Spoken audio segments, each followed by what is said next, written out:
আমার যদি হালকা মামলা দিত যে জামাতের সমর্থক, তাও তো হইতো। বলেন তো কোন মামলা দিয়েছে জীবনে কোনদিন নামই শুনিনি। আমি ভেতরে যে একজনকে পেয়েছিলাম 3 বছরের ভেতরে, ওনার নাম আব্দুল মতিন। উনি হচ্ছে আল্লাহর দলের সারা বাংলাদেশের প্রধান সভাপতি। একদিন বললাম, মতিন ভাই আপনি তো সারা বাংলাদেশের আল্লাহর দলের সভাপতি, সেক্রেটারি কে? আমার সেইদি। মানে সভাপতিও ওর ছেলে সেক্রেটারি, এদেশে আর কেউ নেই। এরকম রাম আর বামদের দলও আছে না নেই? এদের যে ভরাডুবি হয়েছে তার প্রমাণ এই ডাকসু। যেই কয়টা মুখ বাজি গলাবাজি করত, এমন পচা পচেছে।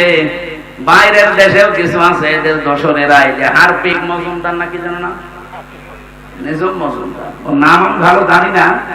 হারপিক মজুমদার দেখি মাঝে মাঝে, পাগল হয়ে গেছে লোকটা।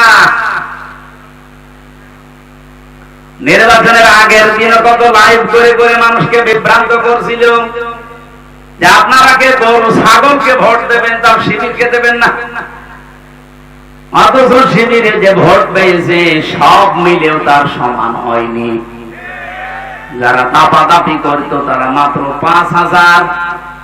এত নিষেধ করার পরেও মহান আল্লাহ শিবিরকে প্রায় 14,500 ভোটে বিজয় করেছে। এই দৃশ্যটা দেখার পরে বাংলাদেশের পটও পাল্টিয়ে গেছে। আরে জাকসুর কারণে পটও আরো পাল্টাবে, এই জন্য জালেমেরা অনেকে বুঝে ফেলেছে, এখনো ফল দিচ্ছে না। যেই দিন ডাকসু নির্বাচন হয় তার পরের দিন আমার আসনে কুষ্টিয়ায় প্রায় 10টা গ্রামের প্রধান, ওরা নিজেরাই যে কোরআন শরীফ আমার সামনে এসে আমার বলছে, হুজুর ও শয়তানদের সাথে আর নেই, বেঁচে যতদিন আছি দিন কায়েমের জন্য আল্লাহর রাস্তায় থাকবো, আপনি আমাদেরকে সাথে নেন। আমি বললাম যে কালেমা পড়ানো লাগবে, বলছে না মুসলমানই, কিন্তু এতদিন ছিল ওই সমস্ত জায়গায়। কালেমা যদি পড়ানো লাগে আমি পড়িয়ে দেই। আজকেও কুষ্টিয়াতে আমার নিজের আসনের ভেতরে ইবি থানার আবদালপুরে আমি জমার নামাজ পড়িয়েছি। নামাজের পরে 18 জন এসে আমার হাতে হাত দিয়ে সব কালেমা পড়ে মুসলমান। এসব ডাকসু আর জাকসুর শুধু ফল ঘোষণা দেওয়ার পরে সারা দেশে যেভাবে দলে দলে পালে পালে মানুষ আসতেছে, আমার মনে হয় কিছুদিন যেতে দেন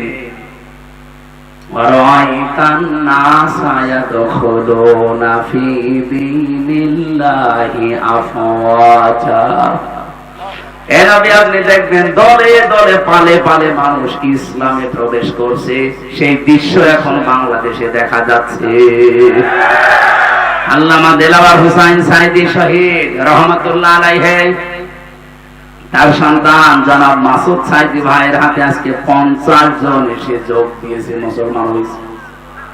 কারণ ওই এলাকায় হিন্দু বেশি। আমার তো মনে হচ্ছে 1500 বছর আগে নাযিল হওয়া কোরআনের সূরা, এই নসরের আয়াতটা বাংলাদেশের জন্য এখন খাপের খাপ, মুমতাজের বাপ মিলে যাচ্ছে। এই কথা বলেন না কেন?